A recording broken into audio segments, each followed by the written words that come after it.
আসসালামু আলাইকুম। আশা করি সকলে ভালো আছেন। আমি সাম্প্রতিক কিছু প্রশ্ন যেগুলো অত্যন্ত গুরুত্বপূর্ণ। দেখুন, বাংলা একাডেমি বইমেলার উদ্যোক্তা কে? যেহেতু বাংলা একাডেমির বইমেলা চলছে এই প্রশ্নটা আসতে পারে। এটা হচ্ছে চিত্তরঞ্জন সাহা। মনে রাখবেন, বারবার পড়ে মনে রাখবেন। বাংলাদেশের মেট্রো রেলের দৈর্ঘ্য কত? এই মেট্রো রেল আপনারা জানেন, বাংলাদেশে বর্তমানে মেট্রো রেল চালু হয়েছে। এটা কত তারিখে চালু হয়েছে এই বিষয়ে কিন্তু প্রশ্ন এসেছিল।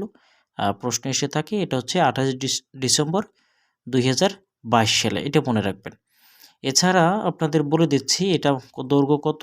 21.26 কিলোমিটার। 21.26 কিলোমিটার। এটা কোথা থেকে? দিয়াবাড়ি থেকে কমলাপুর। একদম পুরো যে মেট্রো রেলের দৈর্ঘ্য সেই দিয়াবাড়ি থেকে একদম কমলাপুর যে রেল স্টেশনের দৈর্ঘ্য ধরা হয়েছে সেই দৈর্ঘ্য।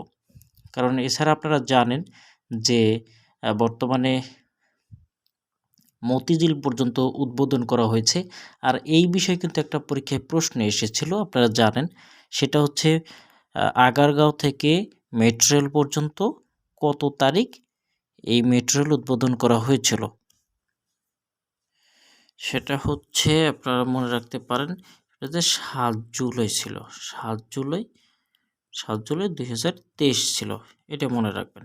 এই 7 জুলাই 2023 হচ্ছে গিয়ে আপনার এই আগারগাঁও থেকে মতিঝিল পর্যন্ত মেট্রো রেল উদ্বোধন করেছিল। আমি রিলেটেড প্রশ্ন আপনাদের বলে দিলাম। এছাড়া আপনাদের এখান থেকে এই বিষয়ে প্রশ্ন এসে থাকে, তো আপনারা আশা করি মনে রাখবেন। তবে আগারগাঁও থেকে যে আপনার মতিঝিল পর্যন্ত মেট্রো রেলের দৈর্ঘ্য এটা কত? এটা আপনারা অনেকেই জানেন। সেটা কত? এই মুহূর্তে আমার এক্সাক্ট মনে পড়ছে না। সেটা আপনাকে একটু, তবুও আমার যতদূর মনে পড়ছে 20 দশমিক সামথিং, এভাবে আপনারা একটু দেখে নেবেন দরকার বোধহয়। তো এরপর হচ্ছে সরকারি একমাত্র কুমির প্রজনন কেন্দ্র কোথায়? এটা কিন্তু অত্যন্ত গুরুত্বপূর্ণ প্রশ্ন। সরকারি যে একমাত্র কুমির প্রজনন হলে কোথায় হতে পারে? সেটা অবশ্যই সুন্দরবনে। কারণ কুমির এটা যে অনেক তাদের জন্য চলাচলের জন্য একটা অভয়ারণ্য দরকার, বা একটা কুমির বিশেষ করে যেখানে পানি বা সচরাচর উপ জোয়ার ভাটা হয় সেখানে সুন্দরবনের এখানে করমচালে। তো এটা অত্যন্ত গুরুত্বপূর্ণ প্রশ্ন, মনে রাখবেন।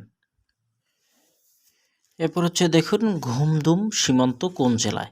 এটা ঘুমদুম সীমান্ত জেলা হচ্ছে বান্দরবনে। বর্তমানে এইটি কিন্তু আলোচিত ইস্যু। এটা কারণ এখানে বর্তমানে মিয়ানমারে আরাকান আর্মির সাথে ওই দেশের বাহিনীর সাথে গোলাগুলি হচ্ছে, সেই জন্য এটা অত্যন্ত গুরুত্বপূর্ণ প্রশ্ন। তো এটা মনে রাখবেন, বান্দরবান। আর এই কথাটা চলে আসলে একটা কথা আপনাদের বলে দিই, বিসিএস পরীক্ষায় এসছিল বা অন্যান্য পরীক্ষায় এসছিল, যেমন মিয়ানমারের বর্ডার মানে সীমান্ত বাহিনীর নাম কি? সেটা হচ্ছে বিজিপি। আমাদের হচ্ছে BGB, border guard of Bangladesh. আর এটা হচ্ছে বর্ডার গার্ড অফ পুলিশ। মিয়ানমারেরটা হচ্ছে BGP, border guard of police, ওটার পি। আর আমাদেরটা হচ্ছে বিজিবি, আর ওদের হচ্ছে বিজিপি। জিআই জিআই যে পণ্য, এই যে জিআই আইন, পণ্য আইন যে পাশ হয় সেটা কত সালে? সেটা পাশ হয় হচ্ছে আপনার 2013 সালে।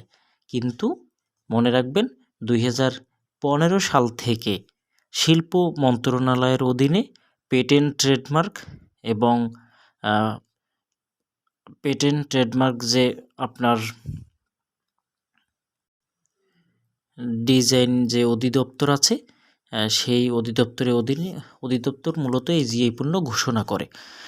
এবার দেখেন 2024 সালে যে দুইটি দেশ আবার সেনজেনভুক্ত হবে। সেনজেনভুক্ত সেটা কোন কোন দেশ? রোমানিয়া ও বুলগেরিয়া। তো আপনাদের এখানে বলে দিচ্ছি, বর্তমানে সেনজেনভুক্ত দেশ আছে কতটি? সেটা হচ্ছে 27। তো এই দুইটি যদি হয় তাহলে 29 হয়ে যাবে। এবার হচ্ছে দেখেন, শেখ হাসিনাকে এশিয়ার আয়রন লেডি উপাধিতে ভূষিত করেন কোন সাময়িকী? এটা হচ্ছে দ্য ইকোনমিস্ট।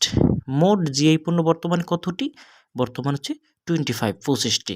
এবং সর্বশেষ হচ্ছে গোপালগঞ্জের রসগোল্লা। ঠিক আছে। আর 24তম হচ্ছে গিয়া আপনার রাজশাহীর যে পান, মনে রাখবেন।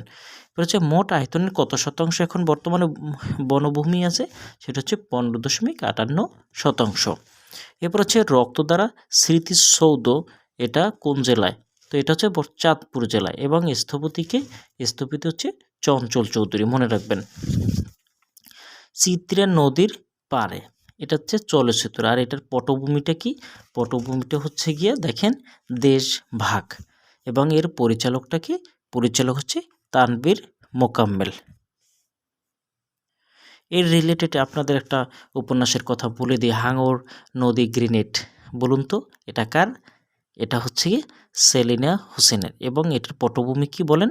এটার পটভূমি হচ্ছে মুক্তিযুদ্ধ। তো এইটা কিন্তু অনেক পরীক্ষায় এসে থাকে, হাঙর নদী গ্রেনেড। 2026 সালে ফুটবল বিশ্বকাপ কোথায় হবে বলেন তো? কোন দেশে হবে? সেটা হচ্ছে যুক্তরাষ্ট্র হবে, কানাডা হবে অ্যান্ড মেক্সিকো, 3টি দেশে অনুষ্ঠিত হবে। এবং এই তথ্যটি মনে রাখবেন, কারণ এই প্রশ্নটা ভর্তি পরীক্ষা এসেছিল, তারপরে অনেক পরীক্ষা এসেছিল। আমি গত বছর যে মেডিকেল ভর্তি পরীক্ষা, তারপর ভার্সিটির ভর্তি, মেডিকেলে আসে নাই, ভার্সিটি ভর্তি পরীক্ষা এসেছিল, তো এই প্রশ্নটা এসেছিল। তাছাড়া অন্যান্য পরীক্ষা অনেকবার এসছে, এটা মনে রাখবেন। এর সাথে আপনারা কয়েকটা বর্তমানে সদস্যপদ, ব্রিক্সের বর্তমান সদস্য কয়টি? 10টি, কারণ আগে ছিল 5টি, নতুন যুক্ত হয়েছে আরও 5টি, সেই জন্য হয়েছে 10টি। এবং ওপেকের বর্তমান সদস্য কতটি? 12টি, এবং সর্বশেষ কি? কঙ্গো, সর্বশেষ হচ্ছে কঙ্গো। এবং নিউ ডেভেলপমেন্ট ব্যাংক এর বর্তমান সদস্য হচ্ছে 8টি, এবং সর্বশেষ হচ্ছে কি? সিঙ্গাপুর। এরপর দেখেন এলডিসি লেস ডেভেলপমেন্ট কান্ট্রিজ, এই এলডিসিতে বর্তমান দেশ হচ্ছে 45টি, এবং বাংলাদেশ এবং ভুটান কিন্তু এলডিসি থেকে বের হয়েছে, এবং সর্বশেষ বের হয়েছে কি? কোন রাষ্ট্র? ভুটান। নেটো দেখেন, নেটোর বর্তমান সদস্য কতটি? 31, এবং সর্বশেষ হচ্ছে ফিনল্যান্ড। এবং এখান থেকে মনে রাখবেন সুইডেন কিন্তু নেটোর সদস্যপদ হতে যাচ্ছে, এবং সেজন্য সুইডেন হলে তখন হবে 32, এখন বর্তমানে ফিনল্যান্ড। আর 30তম ছিল মেসিডোনিয়া। এখান থেকে মনে রাখবেন জি20 একটি শিল্পোন্নত একটি সংগঠন, এবং সেখানে সদস্য হচ্ছে 21টি, এবং সর্বশেষ হচ্ছে আফ্রিকান ইউনিয়ন। আরও একটি এখানে সংস্থা রয়েছে, সেই সংস্থাটা হচ্ছে European Union, EU, African Union, আর EU হচ্ছে ইউরোপিয়ান ইউনিয়ন। তাহলে 19টি রাষ্ট্র, 2টি সংস্থা, এটা মনে রাখবেন। অত্যন্ত গুরুত্বপূর্ণ প্রশ্ন। তো সকলে ভালো থাকবেন, সুস্থ থাকবেন। আমার ভিডিওগুলো যদি ভালো লেগে থাকে অবশ্যই সাবস্ক্রাইব করবেন, এবং বেল বাটন অন করবেন পরবর্তী ভিডিও পাওয়ার জন্য। সকলকে ধন্যবাদ। আসসালামু আলাইকুম।